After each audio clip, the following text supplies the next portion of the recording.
ce dimanche, je vais partager sur un thème très important. Seigneur, élargis mes limites. Amen. Seigneur, élargis mes limites. Amen. Amen. Est-ce qu'on peut noter ce thème? Seigneur, élargis mes limites. Alléluia. Amen. Seigneur, élargis mes limites. Alors, les limites, on va le définir.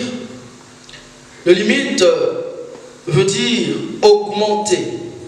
Non, plutôt élargir veut dire augmenter, étendre ou grossir. Alléluia.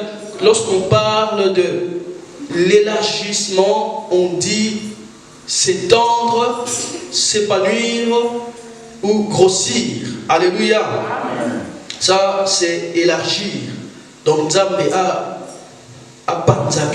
poussé encore plus loin. Et ce message, vraiment, ça coïncide aussi dans la situation que nous avons dans l'église. Amen. Amen. Et limite, puisque le thème, je parle de Dieu qui élargit. Quelqu'un qui fait une prière en demandant à Dieu, élargis mes limites. Alléluia. Amen. Alors, les limites, c'est quoi? Les limites, c'est tout simplement ce qui marque le début ou la fin d'un espace. Amen. Amen. Je vais donner un exemple. Dans cette salle, il y a des limites. Amen. Si vous voulez aller à l'extérieur, si vous voulez sortir, vous devez passer par la porte. Amen. Amen. Si vous n'ouvrez pas la porte, vous n'allez pas passer de l'autre côté. Alléluia. Amen. Si on fait l'expérience, ici, on vous appelle dehors, par exemple, un tel, sort. Alors, si tu ne passes pas par la porte pour l'ouvrir, tu ne sortiras pas. Même si tu oses aller là-bas, pousser, tu ne sortiras pas. À moins de casser le mur, et en ce moment-là, tu vas aller de l'autre côté. C'est ça, les limites. Tel que nous sommes ici, les limites, c'est quoi? C'est le mur. Amen. Amen. Même si tu as besoin d'aller dehors, tu dois d'abord passer par ces limites. Tu dois d'abord casser ces limites pour aller de l'autre côté. Alléluia. Amen. Alors, il existe des limites spirituelles, amen, amen, ou invisibles. Spirituelles ou invisibles. Qui peut dire avec moi spirituel ou invisible? Il peut encore répéter spirituel ou invisible. Spirituel ou invisible. Alors, les limites spirituelles ou invisibles, ce sont des limites que tu ne peux pas voir, tu ne peux pas palper, puisque c'est spirituel. Alléluia, c'est non palpable, tu ne peux pas toucher. Amen. Amen. Mais ça existe. Tu es là, tu ne sais pas, il y a une limite quelque part, et tu vis normalement. Amen. Amen. Mais il y a des limites. Certains sont au niveau de leur tête, dans les pensées. Tu as étudié quelque part où tu as vécu dans une famille où on t'a toujours rappelé que tu étais stupide, où on t'a toujours dit que tu étais inutile. Alléluia. Amen. Et tu entends ces paroles sans les savoir, ça vient constituer des limites dans ton esprit. Tu vas voir quelqu'un qui a envie de faire quelque chose, il dit mais non, je n'arriverai pas. Il n'y a pas de raison. Mais on dit mais les autres là, ils le font aussi, non? Pourquoi toi tu ne peux pas faire ça? Ah mais non, moi je n'arriverai pas. Ah moi je n'arriverai pas. Je n'arriverai pas. En soi, ce n'est pas lui, mais il y a des limites spirituelles, invisibles. Parfois c'est même inconsciente. Alléluia.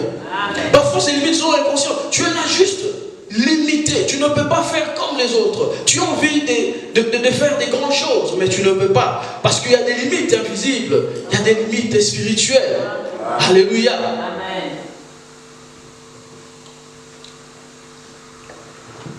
Alors, il y a aussi des limites physiques. Je ne vais pas vraiment aller en détail, mais des limites physiques ou palpables. Donc, je vais d'abord parler des limites spirituelles ou invisibles.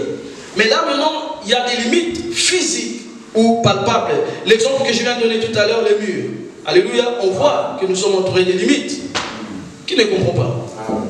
Amen. Limite n'a plus Daniel. C'est des murs. Ça c'est vraiment simple. Si même tu veux aller là-bas prendre quelque chose, tu dois passer par où? Par la porte. Parce que nous sommes ici. Nous sommes limités. Alléluia. C'est palpable. Tu sais voir cela. Amen. Amen. Nous allons lire la parole de Dieu dans 1 Chronique 4 à partir du verset 7. Si on peut se tenir debout aujourd'hui pour lire la parole, ça serait une bonne chose. 1 Chronique chapitre 4 à partir du verset 7.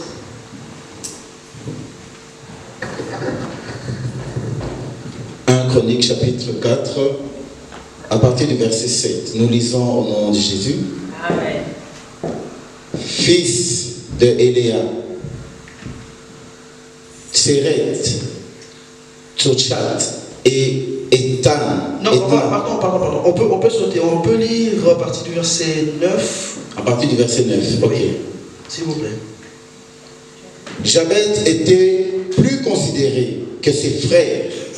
Sa mère lui donna le nom de Jabet en disant « C'est parce que je l'ai enfanté avec douleur. » Amen.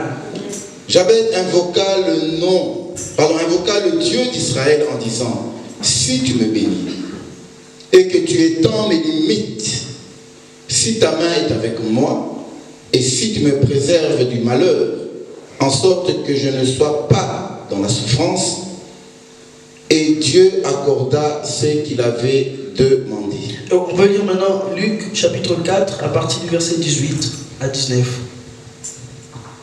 Luc 4, 18 à 19, papa. Luc chapitre 4 à partir du verset 18. L'Esprit du Seigneur est sur moi, parce qu'il m'a oint pour annoncer une bonne nouvelle aux pauvres. Il m'a envoyé pour guérir ceux qui ont le cœur brisé, pour proclamer aux captifs la délivrance et aux aveugles le recouvrement de la vue, pour envoyer libres les opprimés, pour publier une année de grâce du Seigneur. Amen. Amen. Est-ce qu'on peut acclamer la parole du Seigneur? Voilà, on peut s'asseoir s'il vous plaît. Ça, c'est l'histoire de quelqu'un, et cette histoire est tellement importante. Alléluia. Amen. La Bible est dans 1 Chronique 4, à partir du verset 9. On nous relate l'histoire d'un homme qu'on appelle Jabet, ou Jabet. Amen. Amen. Cet homme, vous allez comprendre, son histoire est tellement triste. La Bible dit que Jabet était né dans la douleur. La maman de cet homme lui donne le nom de Jabet parce que au moment de l'accouchement, elle a tellement souffert. Et elle dit, je vais donner à cet enfant le nom de Jabet. L'église, nous sommes là. Amen. Elle dit, je vais donner à mon enfant le nom de Jabet, qui signifie douleur. Et lorsque la maman regardait son fils, celui-ci lui rappelait toujours ces moments difficiles. Il lui rappelait toujours les moments de douleur, de souffrance pendant l'accouchement. En d'autres termes, il n'était pas plutôt, Jabet, un sujet de bonheur pour sa mère. Lorsque la maman regarde son fils, au lieu qu'elle se réjouisse, elle était attristée. Elle était toujours affligée en disant, mais j'ai beaucoup souffert pour donner naissance. J'ai souffert pour donner naissance. Alors, cet enfant va grandir. Il va grandir malgré cela. Sa maman le considérait tellement beaucoup. Et un jour, cet homme fait une prière. Parce que à cause de son nom, à cause de son identité, parce que son identité c'est quoi? C'est la souffrance, la douleur. Alléluia. Son identité c'était la douleur, la souffrance. Et elle regarde sa vie, il regarde plutôt sa fille, il regarde ses frères, ses sœurs. Il se rend compte qu'il est malheureux. Il se rend compte qu'il est limité. Alors, cet homme va faire une prière. Il va dire à Dieu. La Bible dit que Jabet invoqua le Dieu d'Israël en disant, si tu me bénis et si tu étends mes limites, si ta main est avec moi et si tu préserves tu me préserves, pardon, du malheur, en sorte que je ne sois pas dans la souffrance. Et Dieu accorda ce qu'il avait demandé. Il va faire une prière. Il regarde sa condition. Il regarde sa souffrance. Il dit, mais est-ce que je ne peux pas faire quelque chose pour ma mère? Elle a failli mourir le jour de ma naissance. Est-ce que, regardez un peu mes frères. Alléluia. Chouchouté. J'imagine ses frères lui disaient, mais toi, maman, à cause de toi. Mais regarde-toi. Mais même toi, tu ne peux rien pour nous. Regarde la famille, comment la famille est pauvre. Regarde comment la famille n'arrive pas à s'en sortir. Regarde comment nous sommes dans la souffrance tout le temps. Alléluia. Normalement, logiquement, quand tu n'arrives pas à donner naissance facilement, l'enfant là, après, devrait normalement être un sujet de joie. Alléluia. Je vois,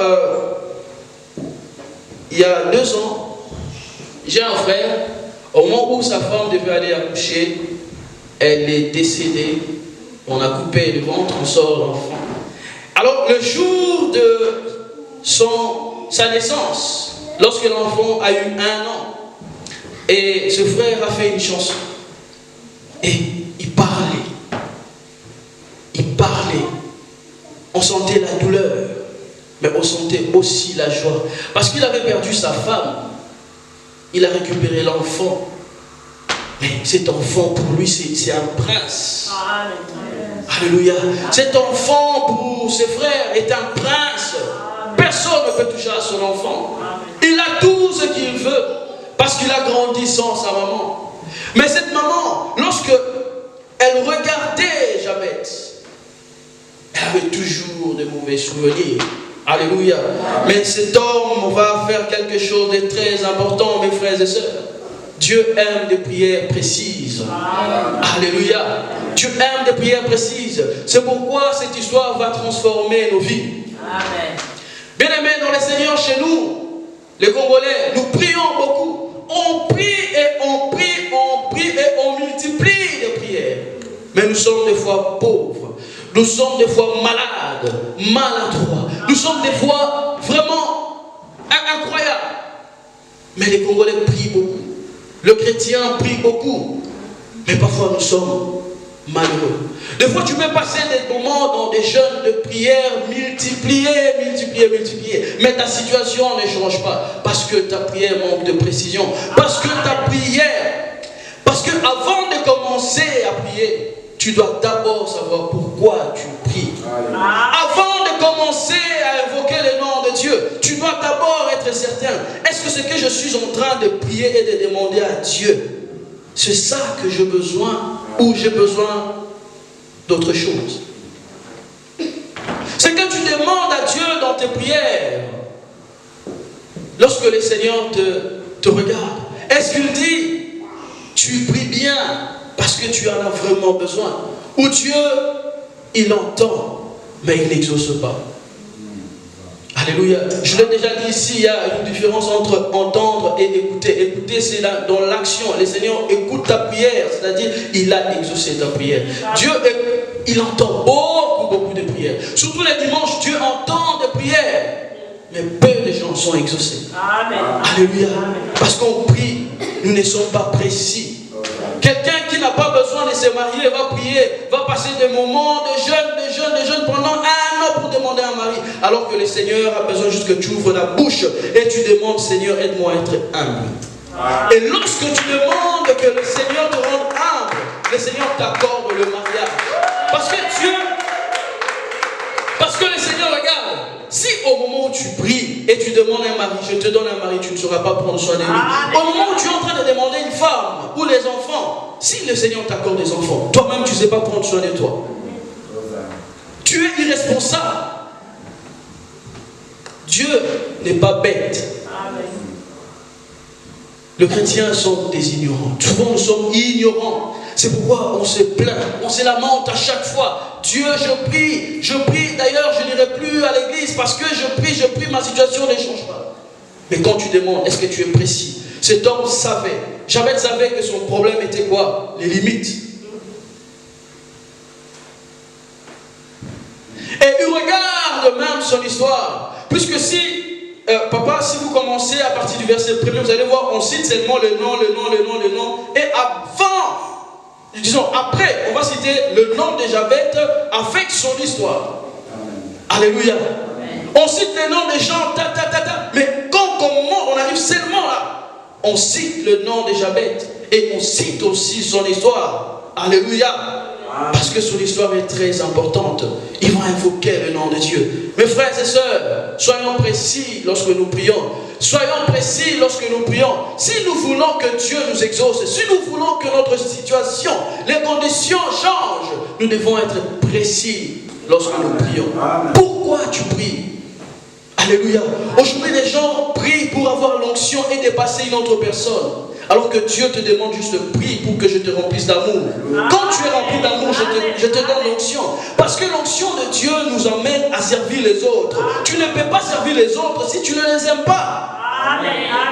Alléluia. Amen. Amen. C'est pourquoi le Seigneur aime les prières précises. Alléluia. Il était conscient de son problème. Il était conscient de son histoire. Il était conscient de la souffrance. Et il va invoquer le nom de l'Éternel. Amen. Amen. Ce que j'aime beaucoup dans cette histoire, il n'a pas demandé le mariage. Il n'a pas demandé d'être roi. Il a juste fait une prière par rapport à sa situation. Si tu me bénis et que tu étends mes limites, si ta main est avec moi, et si tu me préserves du malheur, ça vous rappelle quoi? Son nom.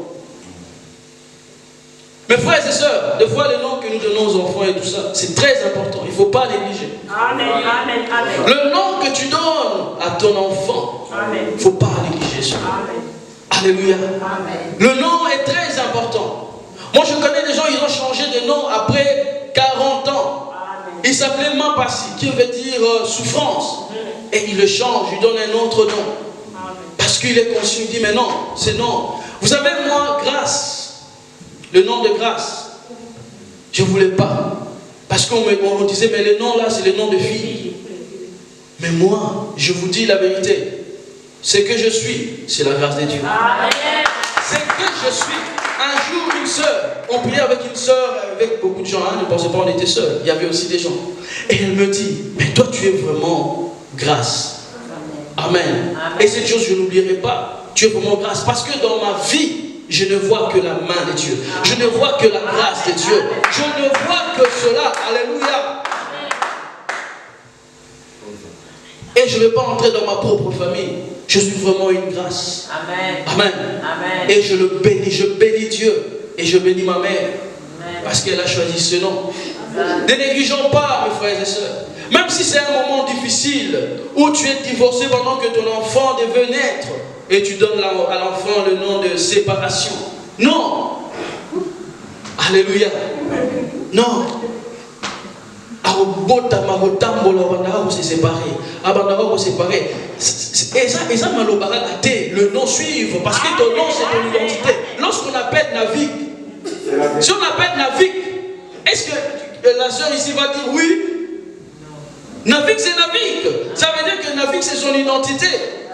Souffrance, c'est ton identité. Jabet, tu es souffrance. Alors, il a pris la décision. Mes frères et sœurs, les gens ne changent pas. La vie de certaines personnes ne change pas. Les prières monotones, superficielles, où tu ne pries toujours la même chose. Tu sais que tu as des combats, tu sais que tu as des problèmes. Tu ne fais que des mêmes prières. Et Dieu en a marre. Il regarde et dit, mais non, tu n'as pas besoin de ça.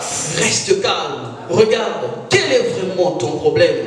Est-ce que tu as besoin je ne sais pas, de l'argent, ou tu as besoin d'être humble, ou tu as besoin d'amour, ou tu as besoin de quelque chose d'autre? Alléluia. Amen. Mes frères et sœurs, dans la vie, il faut être des gens comme Jabet, révoltés. Alléluia. Malgré qu'il était considéré, il n'a pas aimé la tendresse de sa maman plus que sa situation. Cet homme n'a pas aimé la tendresse de sa mère parce qu'il était le plus considéré, dit la Bible.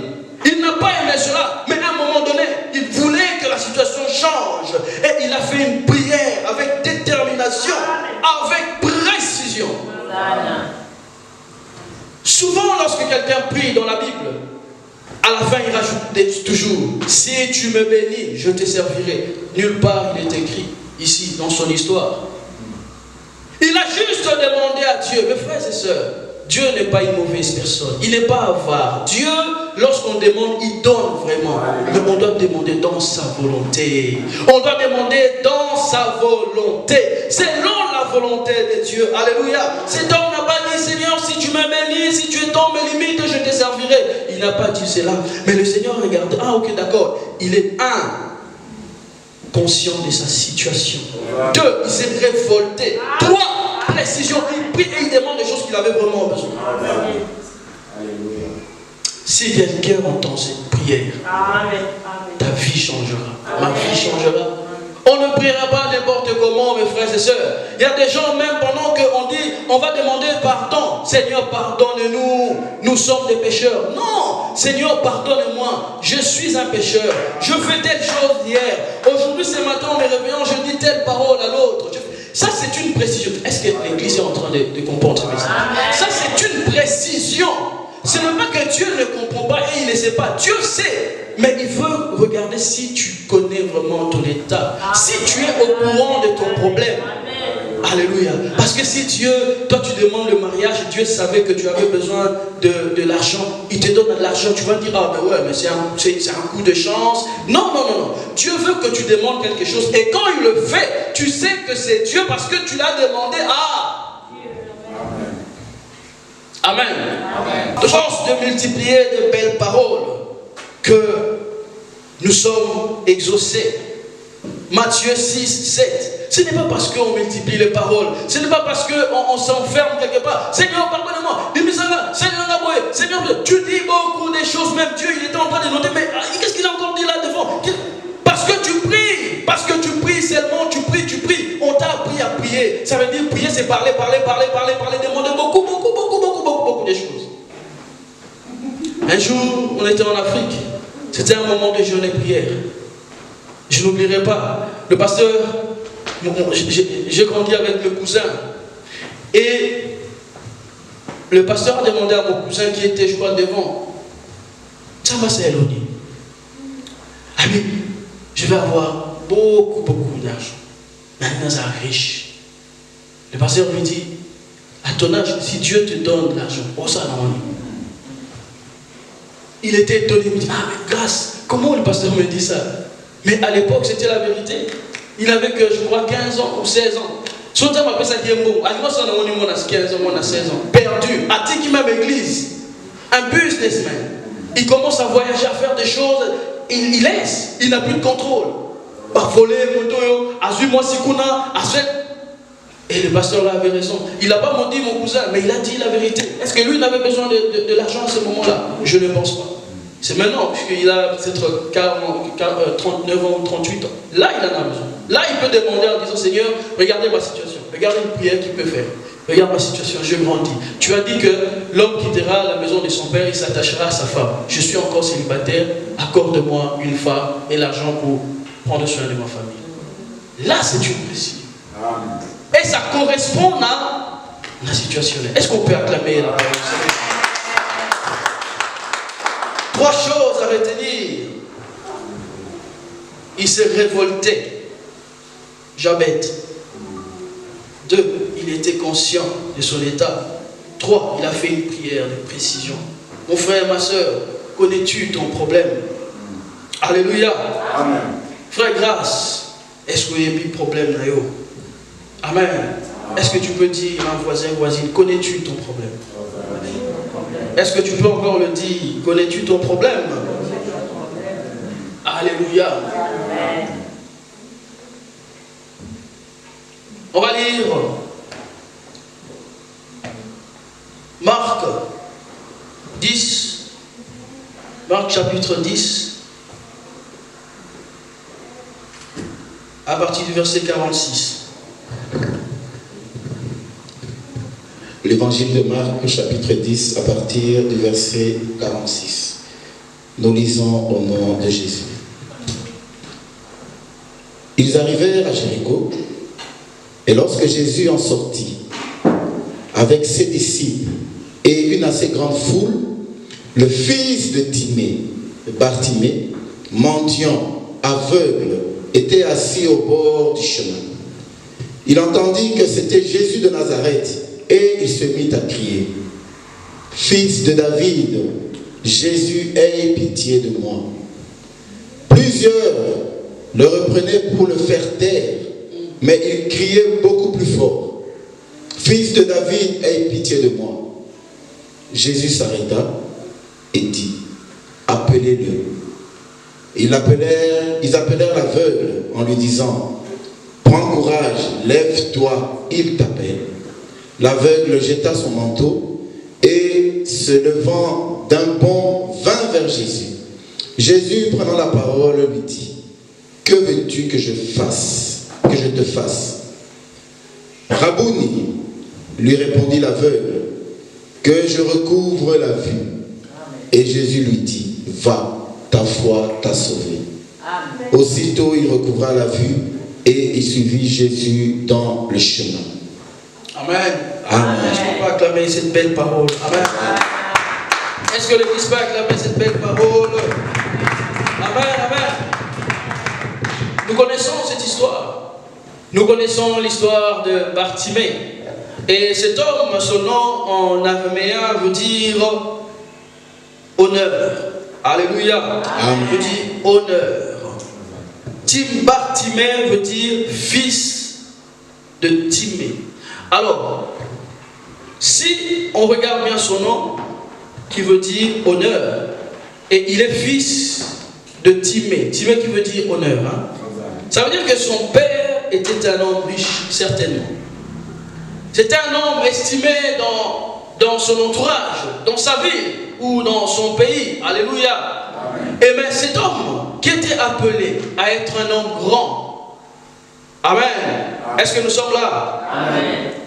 Bartimée, selon son nom, qui veut dire honneur, homme grand, devrait être riche, un homme sans problème, un homme en bonne santé. Mais le problème, regardez, tout à l'heure je dis qu'il faut donner parfois les bons noms et les prénoms, il faut bien choisir les prénoms. Mais regarde lui, il s'appelle Timée, homme d'honneur, homme fort. Mais il se retrouve aveugle et pauvre dans la rue. Il demandait aux passants, est-ce que tu peux me donner telle chose? Est-ce que tu peux me donner une pomme? Est-ce que tu peux me donner un centime? Est-ce que tu peux m'acheter quelque chose parce que j'ai faim? Alléluia. Il était pauvre. Mais quand tu regardes sa vie et tu regardes son nom, il n'y a pas concordance. Alléluia. Comme on dit, il n'y a pas photo. Amen. Mais il était mendiant. Il quémandait. Alléluia. Il était pauvre, Bartimée. Mais un jour, la Bible dit, il entendit que c'était Jésus de Nazareth. Il s'est mis à crier. Il était assis quelque part en train de mendier, en train de demander quelque chose. Et là, il entend la foule passer. Oh, Jésus de Nazareth, Jésus de Nazareth. Et lui qui savait aussi donc, parce que tu peux être pauvre, mais il faut avoir la connaissance. Amen. Ne soyons pas des ignorants. Ne soyons pas ignorants. Alléluia. Tu peux manquer l'argent, mais sois sage et intelligent. Amen. Alléluia. Amen. Cet homme, certainement, connaissait la Bible. Quand on parle de Jésus de Nazareth, il dit, ah, c'est le fils de David. Personne n'a dit que c'est le fils de David qui passe. Et là, il va crier, Jésus. Mais en Israël, le problème, il y a plusieurs Jésus. Jésus! Et Jésus n'entend pas. Jésus passe, la foule en train de crier. Et on lui dit, mais tais-toi! Tu ne peux pas parce que tu vas embêter le maître. Il est en train de passer. D'ailleurs, il ne va pas t'écouter.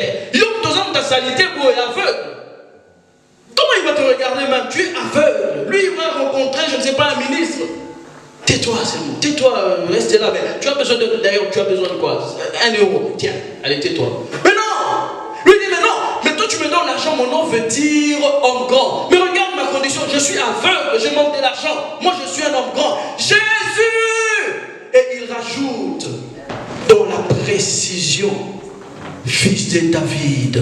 Car Jésus est le fils de David. Et lorsqu'il dit fils de David, s'arrêta. Pendant qu'il disait Jésus, Jésus ne se retournait pas. Mais quand il a crié, fils de David, Alléluia.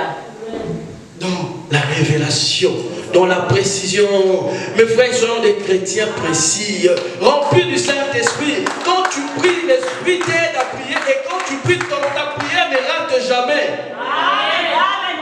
Alléluia. Les gens nous critiquent, nous vilipendent aujourd'hui. Oh, mais vous les chrétiens, vous n'avez rien. Des fois c'est la vérité, parce que nous ne sommes pas précis. Des fois on prie juste parce que nous sommes congolais et chez nous tout le monde prie, nous sommes ceci, cela. Non, quand tu viens à l'église, tu viens pourquoi? Frère Grâce, quand tu viens à l'église, tu viens pourquoi? C'est pourquoi moi, quand je viens et qu'il n'y a personne, je ferme mes yeux d'abord, je prie pour ne pas être découragé. Si je regarde seulement le nom ici, je peux être découragé. Mais parce que je sais que je viens pour lui, fils de David. Et là je prie, je ferme les yeux. Je ne regarde personne. Alléluia. Je ne regarde personne. Je ne regarde personne. Vous pouvez le remarquer ici. Soit je me tends comme ça par terre. Je ne regarde personne. Parce que j'ai une précision. Je sais, un jour, il m'a dit qu'il était. Alléluia. Je suis parti rencontrer un frère. Je dis, Dieu existe. Il m'a dit telle chose. Il m'a dit paix. Il m'a dit grâce. Toi, tu es vraiment... En tout cas, je ne sais pas quoi dire. Et le matin, quand je me suis réveillé, ça c'est une parenthèse, je fléchis mes genoux pour prier. Là, avant, j'étais un homme ordinaire. Et ces jours-là, quand je dis c'est mon Seigneur, j'ai senti ouf, comme une atmosphère changer dans ma chambre. Et il y a des paroles qui... Et je prie les Seigneurs que tu expérimentes cela. Alléluia. Je prie, même toi qui me suis, je prie que tu expérimentes. Comme ça, tu deviens précis. Alléluia. Oui, à un moment, tu peux t'attendre, tu peux dire des paroles, mais à un moment, puisque tu es un homme spirituel, tu vas rentrer dans la précision. Tu vas réellement prier Jésus. Alléluia.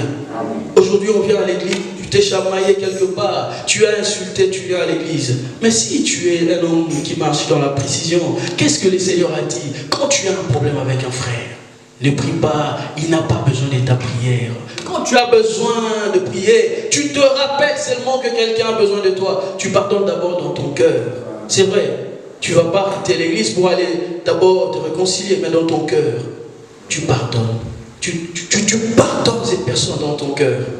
Et tu continues à prier. Et si tu peux faire quelque chose à la fin, tu téléphones ou tu vas voir la personne. Il faut arranger, il faut être précis. Parce que le Seigneur, on l'attrape dans sa parole. Le Seigneur, on l'attrape où? Dans sa parole. Alléluia. Amen. Jésus, fils de David. Et la Bible dit, Jésus qui passait se retourna. Il dit, approche. Il vient. Regardez cet homme. Très important. Jésus s'arrêta et dit, appelez-les. Ils appelèrent l'aveugle. Pas Bartimée, aveugle. Mais lui, il s'appelle homme grand. Mais là, on dit aveugle. On lui dit, prends courage, lève-toi, il t'appelle. L'aveugle jeta son manteau et se leva d'un bond, vint vers Jésus. Jésus, prenant la parole, lui dit, Jésus qui connaît tout, pourquoi tu me demandes? Tu sais que je suis aveugle. Parce qu'il y a un aveugle, quand tu le vois, tu sais que c'est un aveugle. Tu vois déjà, il est désorienté, il regarde là-bas, toi tu es ici. Tu vois ses vêtements, tu sais qu'il est pauvre. Pourquoi il est pauvre? Il est pauvre. Bon, Père, donne à cet homme de l'argent, tout ça. Mais il demande, parce que Dieu, est-ce que quelqu'un est en train de comprendre? Le Seigneur lui demande, que veux-tu? Seigneur, tu regardes ma situation. C'est très important. Mais il faut dire, je viens de commettre l'impudicité. Ça, c'est une précision. Ça, tu ne te caches pas. Et le Seigneur aime ça. Je vous dis la vérité. Le Seigneur aime ça. Alléluia. Le Seigneur aime ça. Le Seigneur aime la précision. Il faut citer, il faut dire à Dieu. Alors, nous devons être précis. Nous devons traiter Dieu comme quelqu'un qui est intelligent. Arrêtons de traiter Dieu comme si je dis une parole, il va quand même le comprendre. Même si moi-même je comprends même parce que je dis, Dieu va quand même le comprendre. Non, il faut dire des choses comme dans papa. Si je dis des choses à papa, il va comprendre. Il va me dire, mais tu dis quoi là? Alors, façon, ta spiritualité dépend aussi de la manière dont tu traites Dieu. Tu ne dis pas n'importe quoi en priant. Il faut être précis. Tu parles à un être, bien sûr, spirituel, mais qui a des oreilles, il entend. Alléluia. Cet homme pauvre, Jésus va lui demander, Jésus, pourquoi il est dans la souffrance? Dis seulement quelque chose parce que tu vois sa condition, mais il dit, que veux-tu que je fasse pour toi? Alléluia. Que veux-tu que je te fasse? Et cet homme dit, Rabouni, lui répondit l'aveugle, que je recouvre la vue. Et Jésus lui dit, va, ta foi t'a sauvé. Aussitôt, il recouvra la vue et suivit Jésus dans le chemin. Est-ce qu'on peut acclamer pour le roi des rois? Est-ce qu'on peut acclamer pour lui? Alléluia. Bartimée n'a pas demandé du pain à Jésus, ni des vêtements. Mais ici, il sait, si je demande la vue, moi je suis un homme grand. Dès que je vois, je sais comment multiplier l'argent. Dès que je vois, parce que le problème, je suis limité quelque part parce que ma vision est, je n'arrive pas à voir. Mais si je vois, je sais retrouver mon identité. Quand je vois, je sais retrouver mon identité. Il prie, dit que je recouvre la vie. Pas, donne-moi d'abord des millions de voitures. Il demande la vue. Certains disaient, mais tu es stupide. Jésus, là que tu vois, il multiplie les pains, demande à manger comme ça. Tous les jours, tu n'auras plus faim. Non. J'ai besoin de voir parce que mon nom, c'est un homme grand. Et je dois retrouver mon identité. Alléluia. Amen. Et à la fin, qu'est-ce qu'il a fait? La Bible dit, suivez Jésus. Amen. Alléluia. Amen. Quand tu fais une prière et Dieu te répond, il faut le suivre. Il faut le suivre. Pas laisser le Seigneur. Même si on te dit, tu es délivré, on a prié pour toi. Il ne faut plus quitter l'église. Même si tu quittes l'église, mais continue ton engagement avec le Seigneur. Amen. Alléluia. Amen. La prière ne s'arrête pas seulement lorsque tu pries, tu vois l'exaucement de tes prières, mais aussi la manière dont tu traites ta relation avec Dieu après. Alléluia. Amen. Ici, le Seigneur nous délivre. Tous les jours, nous sommes délivrés. Le Seigneur nous envoie sa parole. Tous les dimanches, nous sommes enseignés. Mais nous devons nous attacher à lui. Nous devons le suivre. Alléluia. Amen. Nous devons le suivre. Est-ce qu'on peut acclamer la parole du Seigneur? Amen. Amen. Cette histoire est tellement extraordinaire. Et dans Luc 4, 18 à 19, la Bible dit, l'Esprit du Seigneur est sur moi parce qu'il m'a oint pour annoncer une bonne nouvelle aux pauvres. Il m'a envoyé pour guérir ceux qui ont le cœur brisé, pour proclamer aux captifs la délivrance et aux aveugles le recouvrement de la vue, pour envoyer libres les opprimés, pour publier une année de grâce du Seigneur. Mes frères, je connais des gens, on te dit tu es sorcier et on dit, tu es sorcier, il faut prier. Et toi aussi, je suis sorcier, tu commences à prier. Seigneur, je suis sorcier, tu commences à prier. Mais tu ne sais pas là qu'on t'attache encore parce que tu ne connais pas ton problème. Tu ne connais pas ton problème. Tu pries parce que quelqu'un t'a dit que tu dois prier en ce sens. Est-ce que je parle à quelqu'un? Amen. Un jour, un prophète, parce qu'on traversait un moment compliqué dans ma famille, on appelle un prophète. Il vient, il commence à attraper les sorciers comme Nanine. Lui sorcier. Moi, je n'étais pas là. Lui sorcier. Surtout c'est lui qui n'est pas là. Lui, il se met vraiment devant la porte de Lucifer, moi. Un grand sorcier. Amen. Alors, ok, nous sommes des sorciers, on accepte. C'est tout ça, Nanine. Bon, mais certains, il faut pas y aller je crois l'église n'a pas et là, c'est là ta délivrance. Tu cries, tu pleures. Là, c'est ta délivrance. Et bah, tout le monde a besoin d'un sorcier. Yo,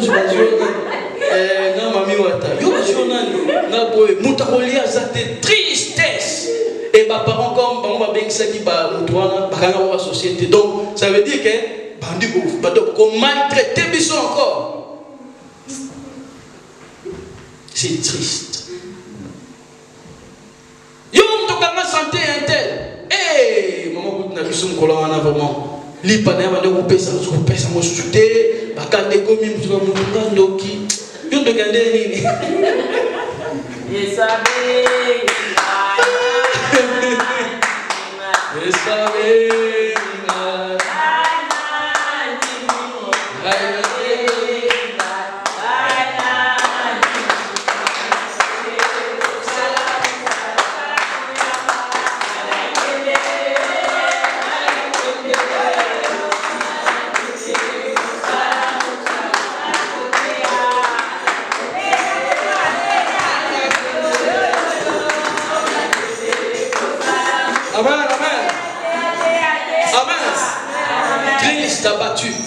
Alors, il fallait faire des prières, des jeûnes et prières.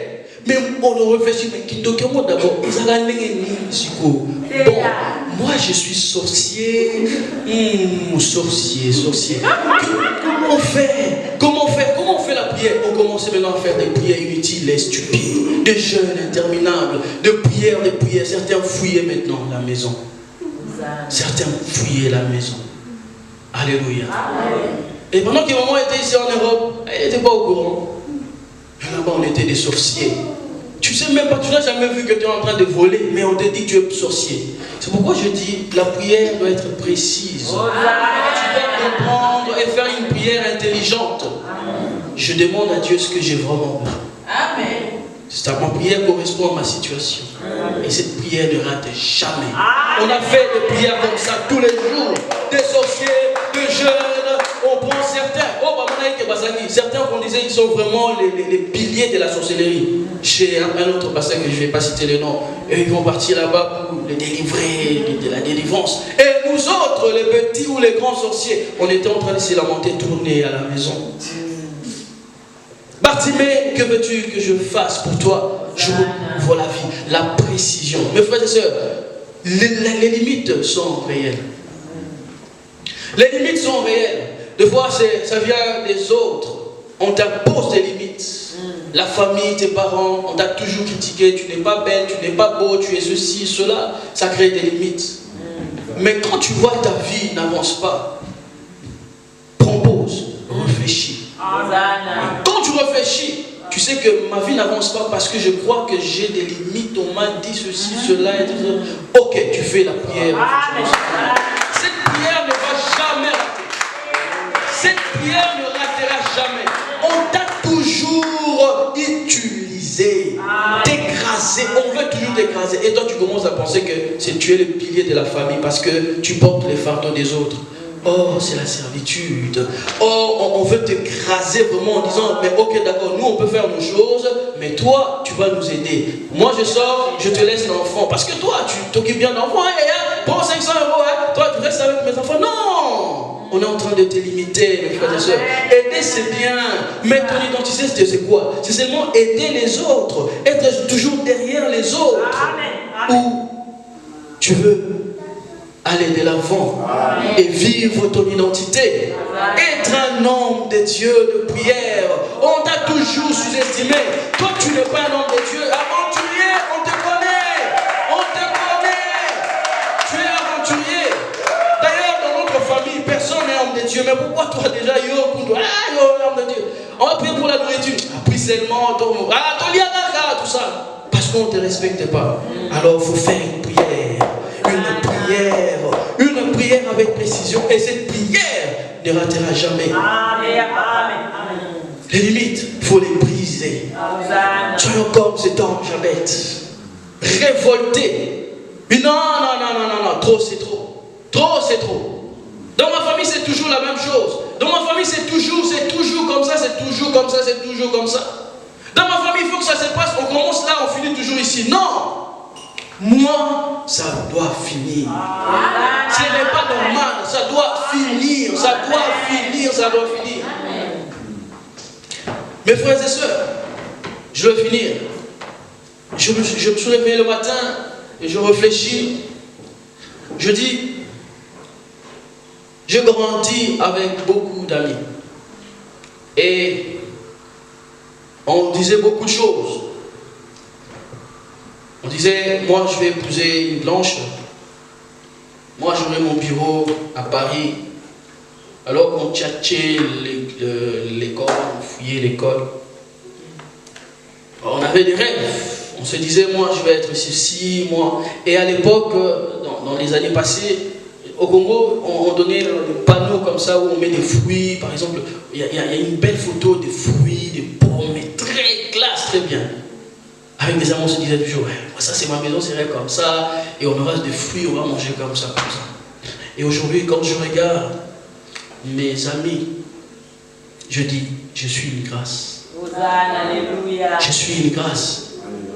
Quand je regarde, sans critiquer mes amis, certains sont morts, pauvres, malheureux. Ça fait mal, mais je réfléchis aujourd'hui. Ils sont morts, ils ne sont plus là. Alors qu'on avait les mêmes rêves, on voulait aller en Europe. Mais on avait des pensées qui sont décédées. Le jour où on m'a appelé, un tel est mort. Ah, je réfléchis, je dis, ah Seigneur, un tel est mort. Et je regarde certains cousins, certains frères, des conditions, c'est lamentable. Et aujourd'hui, pendant que je venais, maman, elle m'a envoyé un audio pour m'informer qu'un cousin est décédé. Mais ce cousin était vraiment un proche. C'est-à-dire qu'on mangeait ensemble, on allait à l'école ensemble, on montait la bandité ensemble pour prendre des mangues et tout ça. Et parce qu'il a commencé à faire tout ce qui est construction, on dit maçon, il était maçon, mais il était très intelligent. Apparemment, on l'a empoisonné et il est parti. Et je dis, Seigneur, imaginez que j'étais aussi là, Congo, avec mon moins intelligent sans bouquet, parce que moi j'ai toujours dit je ne serai jamais pauvre, je ne mourrai jamais pauvre. Et que n'a pas commerce, il va empoisonner la peine. Mais c'est une tristesse, mais après je bénis le Seigneur pour moi-même. Alléluia. Il faut refuser il faut refuser ma limite à ma baie. Alléluia.